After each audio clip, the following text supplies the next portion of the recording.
안녕하세요. 누가복음 토파 읽기 오늘 70번째 하겠습니다. 차례는 누가복음 2장 22절입니다.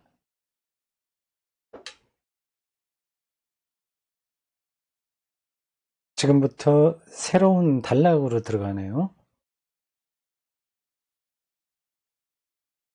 목자들 이야기가 끝났습니다.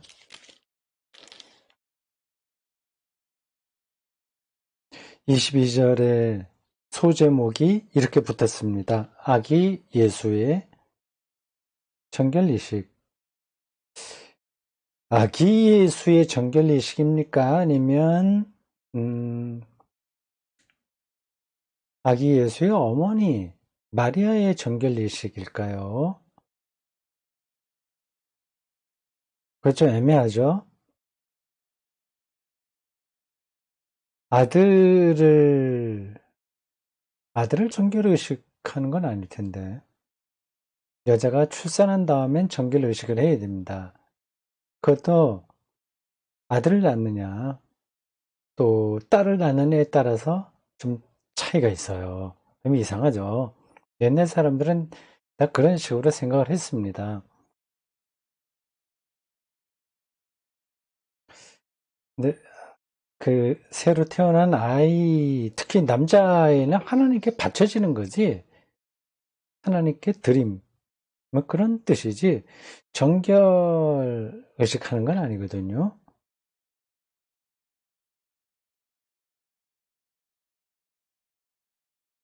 이게 다른 성경에는 어떻게 되는지 모르겠습니다. 제가 이거 토파 읽기 바로 직전에 킹제임스 버전을 한번 읽어봤거든요. 거기에는 그녀라고 되어 있습니다. 정결. 그녀의 정결 의식이에요. 근데 왜 소제목은 아기 정결 예식으로 되어 있는데 아마 이건 착오 같습니다. 아기도 정결 예식하고 어머니도 정결 예식할 수도 있긴 있겠죠. 그러나 유대 전통에 따르면 아들은 정결 의식을 하지 않습니다. 제가 알고 있기로는 그렇습니다. 자, 22절 보겠습니다. 모세의 법대로 정결 예식의 날이 참해. 정결 예식은 출산한 여자에 해당하는 겁니다. 아기를 데리고 예루살렘에 올라가니 이렇게 되어 있습니다. 모세의 법, 거기에 각주가 달려 있습니다. 레위기 12장 2절에서 6절입니다. 잠깐 보겠어요. 레위기 12장. 예. 12장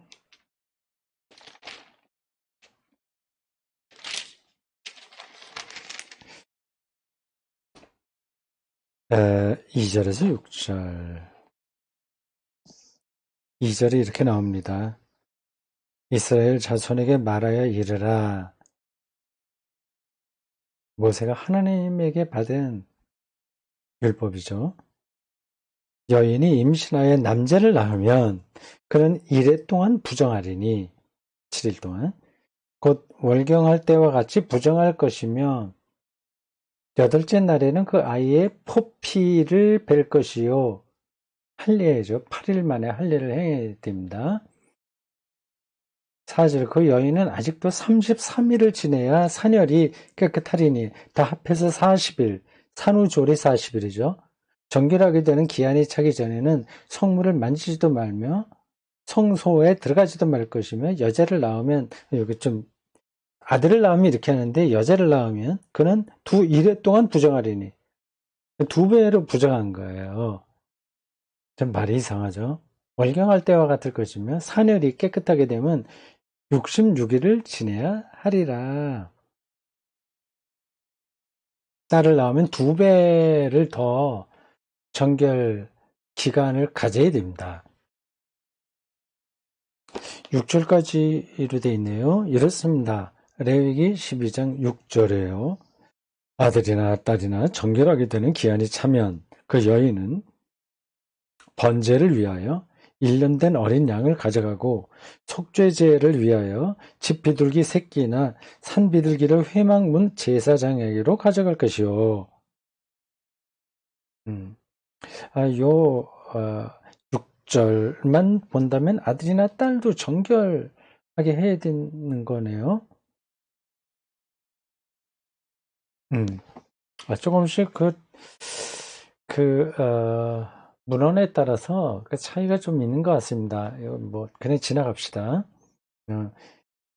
아기를 낳았을 때 출산한 여자만 정결 의식을 해야 되냐, 아니면 아이까지 해야 되냐, 조금 차이가 있는 것 같습니다. 제가 알고 있기로는 여자만 하는 거였어요.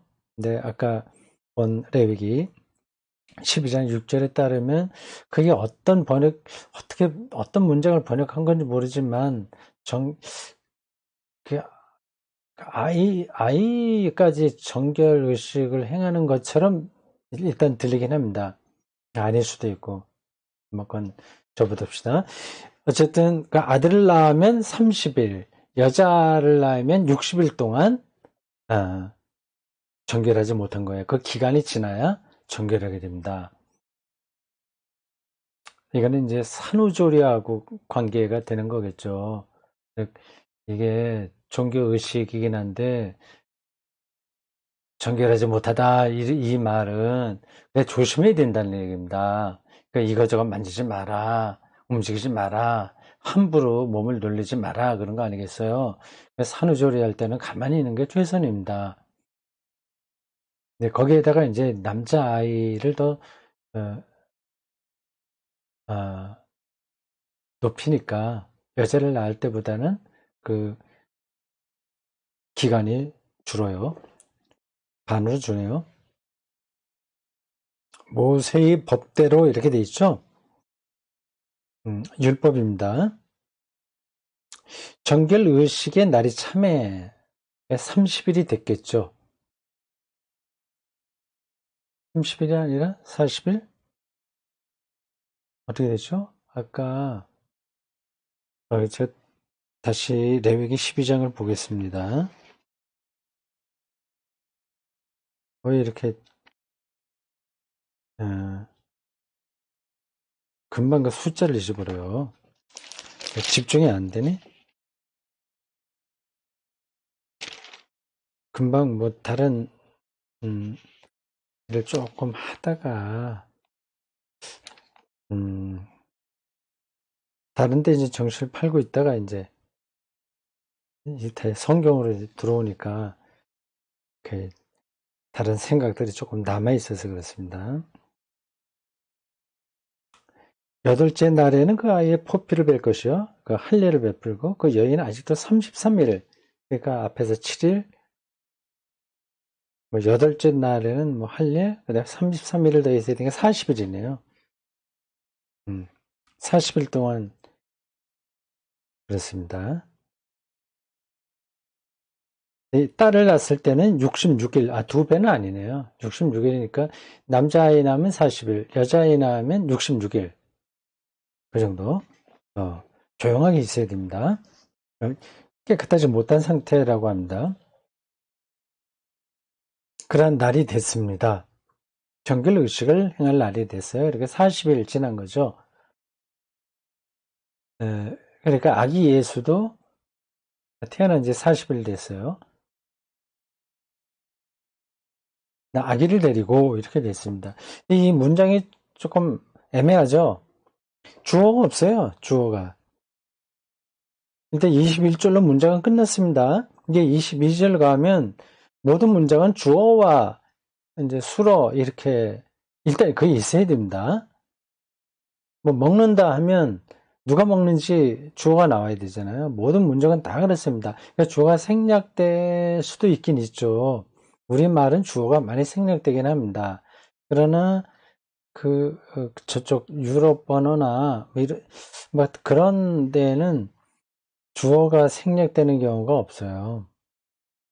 그건 문장으로 되지 않고 그냥 말할 때는 그럴 수도 있는데 이게 문어로 나올 때는 주어가 꼭 있습니다. 근데 여기는 주어가 빠졌어요. 원래는 주어가 있습니다.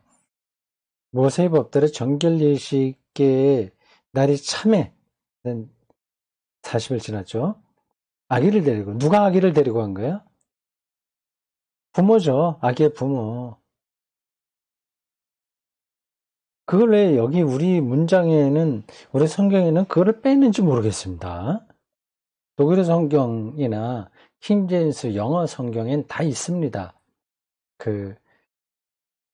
그들이 이 얘기 나와요. 그들이 공동 번역에는 그 아버지와 어머니라고 했던가 조금 더 구체적으로 나옵니다.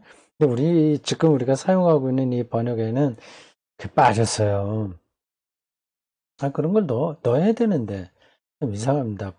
번역 문제가 많이 있다는 걸 제가 여러 번 얘기했습니다.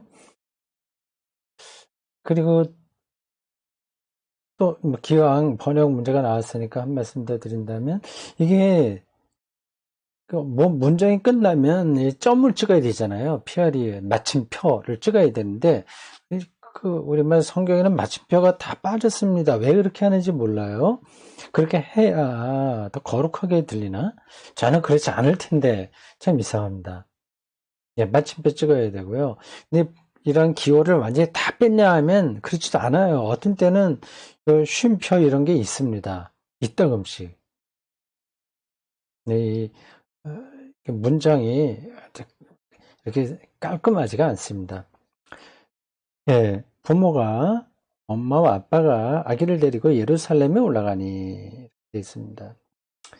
근데 이게 굉장히 먼 거리거든요. 갈릴리 나사렛에서 예루살렘까지 이 여자 출산한 지 40일밖에 되지 않았는데 올라가는 거는 이게 보통 일이 아닌데 이거는 약간 그런 문제를 여기서 생각하지 않고 이렇게 쓴 것 같습니다. 베들레헴이었다고 한다면 가능하지만 이 갈릴리 나사렛에서 예루살렘까지 40일 출산된 지 그것밖에 안 된 여자가 간다는 건 좀 힘들거든요. 모르겠습니다. 이건 뭐 성경 기자들은 그런 거 중요하게 생각하지 않습니다. 그리고 그거는 크게 의미가 있는 것도 아니에요. 그냥 이제 읽다 보니까 이거는 어떻게 된 거지? 그냥 혼자서 그렇게 생각이 된 겁니다. 어쨌든 예수님이 태어난 지 40일 만에 예루살렘으로 부모와 같이 올라가는 이야기입니다. 여기까지입니다.